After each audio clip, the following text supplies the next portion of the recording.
যুদ্ধ শেষ করতে রুশ প্রেসিডেন্ট ভ্লাদিমির পুতিনের সঙ্গে মুখোমুখি বসার আহ্বান জানিয়ে তাকে খোলা চিঠি দিয়েছেন ইউক্রেনের প্রেসিডেন্ট ভলোদিমির জেলেনস্কি।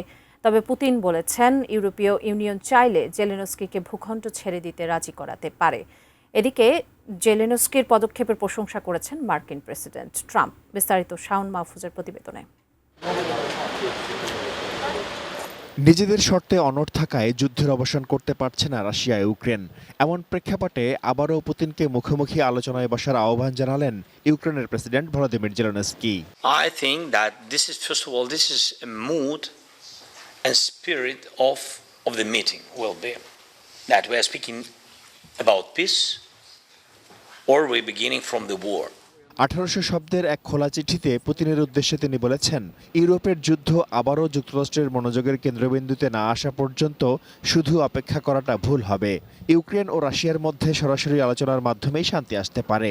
আমি বুঝি নির্মাণের শিল্প, সালাম স্টিল বোঝে ডিউরেবিলিটি। সালাম স্টিল, মোস্ট ডিউরেবল স্টিল। প্রস্তাবিত আলোচনা চলাকালীন একটি পূর্ণাঙ্গ যুদ্ধবিরতির আহ্বান জানিয়েছেন জেলেনস্কি। সুইজারল্যান্ড বা তুরস্কের মতো কোনো দেশে মুখোমুখি আলোচনা হতে পারে বলে মত দিয়েছেন ইউক্রেনের প্রেসিডেন্ট। চিঠি পাওয়ার বিষয়টি নিশ্চিত করে ক্রেমলিন জানিয়েছে এ বিষয়ে প্রেসিডেন্ট পুতিনকে অবহিত করা হবে।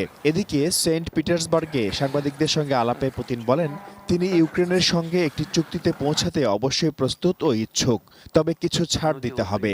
এ বিষয়ে পরামর্শ দিয়ে তিনি বলেছেন, যেহেতু ট্রাম্প ইরানকে নিয়ে ব্যস্ত আছেন, তাই ইউরোপীয় ইউনিয়ন চাইলে জেলেনস্কিকে ভূখণ্ড ছেড়ে দিতে রাজি করাতে পারে।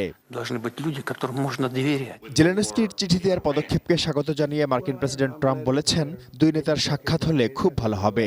দুজনেই ছাড় দিয়ে একটি সমঝোতায় আসবেন বলে আশা করেন তিনি। এদিকে ট্রাম্পের আপত্তি সত্ত্বেও ইউক্রেনকে শত শত কোটি ডলারের সহায়তা প্রদান এবং রাশিয়ার ওপর কঠোর নিষেধাজ্ঞা আরোপকারী একটি বিল পাশ করেছেন রিপাবলিকান আইন প্রণেতারা। মার্কিন প্রতিনিধি পরিষদে বিলটি 226-195 ভোটে পাশ হয়। অন্যদিকে ইউক্রেন জুড়ে রাশিয়ার নতুন হামলায় অন্তত 12 জন নিহত ও বহু মানুষ আহত হয়েছেন। যুদ্ধ শুরুর পর থেকে এখন পর্যন্ত অন্তত 707 ইউক্রেনীয় শিশুর প্রাণহানি হয়েছে। Shaon Mahfuz, desk report, ATN news.